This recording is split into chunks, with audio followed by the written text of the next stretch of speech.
There is nothing more shadowy or more hidden in impenetrable mystery than the process of musical creation. Where does this faculty come from, which one would say is innate, of inventing melodies, as our violistas used to say, discovering harmonies lying within strings or on the open tubes of wind instruments, and of raising structures in sound? For years, for centuries, man has tried to discover this mystery and to explain this subtle and complicated mechanism, without until now having been able to raise other than an edifice of haphazard and pedantic hypotheses. This musical capacity has undoubtedly been something instinctive, although with the passage of time, study and other circumstances may have enlivened and developed that latent faculty. From the beginnings of man's existence, he's been surrounded by the strange, constant and magical music of nature, which excites or calms him, which fills him with terror or happiness. The sound of the sea or of running streams, the whisper of leaves moved by the wind, bells through the leaves, Debussy called it, the crash of thunder, the gallop of hooves, or the song of birds, have been able to influence man's musical potential, gifted as he is with a power of imitation, but also and particularly that unknown and essential musical faculty to which I alluded before, and which has served to express his feelings and emotions, such as his joy or his sadness, by means of sound. A product of thousands of years, and a faithful manifestation of the most diverse cultures, we have before us today the most subtle and complicated artistic language, always in ferment and subject to constant evolution and transformation. We know the power of the strength of music to fire the spirit, to relieve tiredness, dull the senses, awaken love, enhance pleasure, or increase sadness. We also know of its external mechanics, but we know little of its hidden essence. The composer stands absorbed and astonished before his own creation. He's able to analyze the structure. But of what does his creative function consist?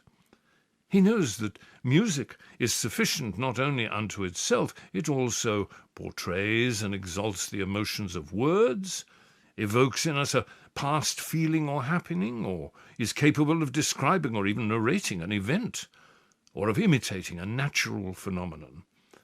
And he knows how its vast technique has been gradually developed over the centuries, from the rudimentary and rough clapping of hands and stamping of feet, from the primitive beating and rolling of drums, from the incipient singing of his voice, or the rough, sharp sound of his rustic horns. Man goes on to discover the tinkling of stringed instruments, the soft sound of the flute, or the warlike calls of bugles. He discovers, and this is one of his most unexpected achievements, the ability to express himself musically in different and multiple forms.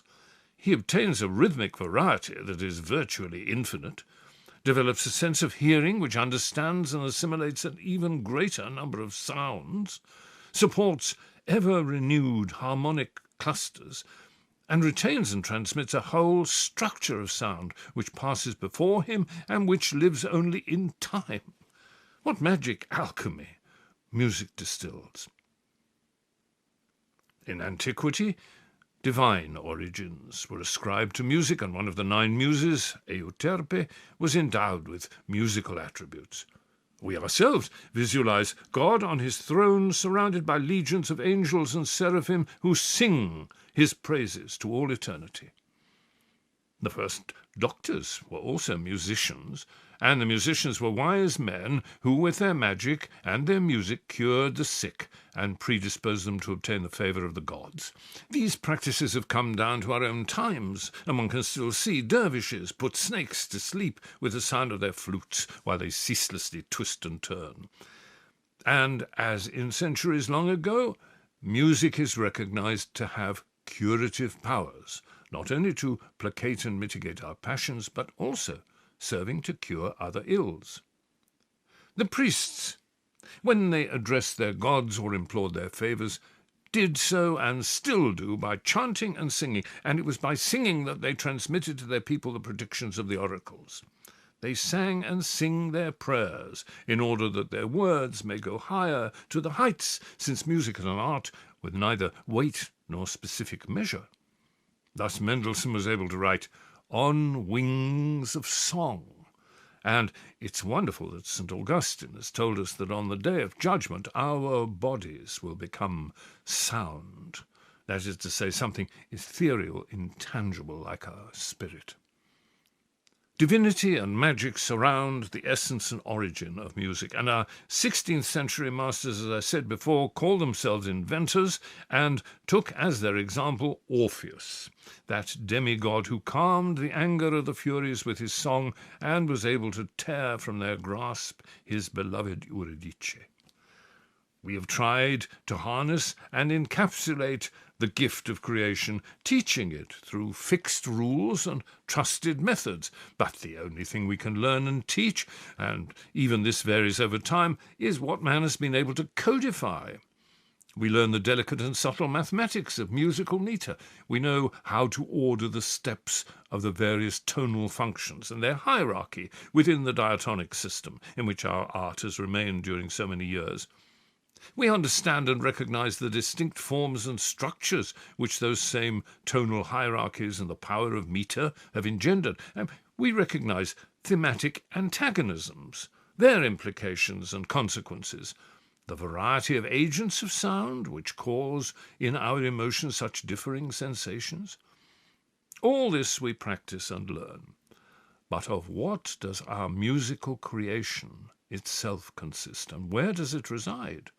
What is inspiration, and in what hidden recess of our being can it be found? Even if at times it seems to come to us as a result of a powerful effort of will, we create, but I think we do not know what creation consists of, even though we may know at times the origin of the causes which motivated it. It's for philosophers and researchers into the subject of aesthetics to unravel the mystery and the why and wherefore of artistic creation.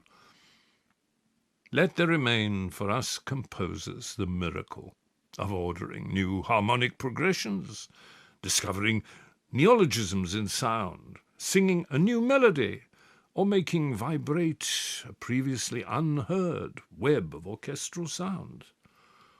I believe, finally, that we have a musical gift because God has given us a tiny spark, a momentary flash from his immense and depthless creative power.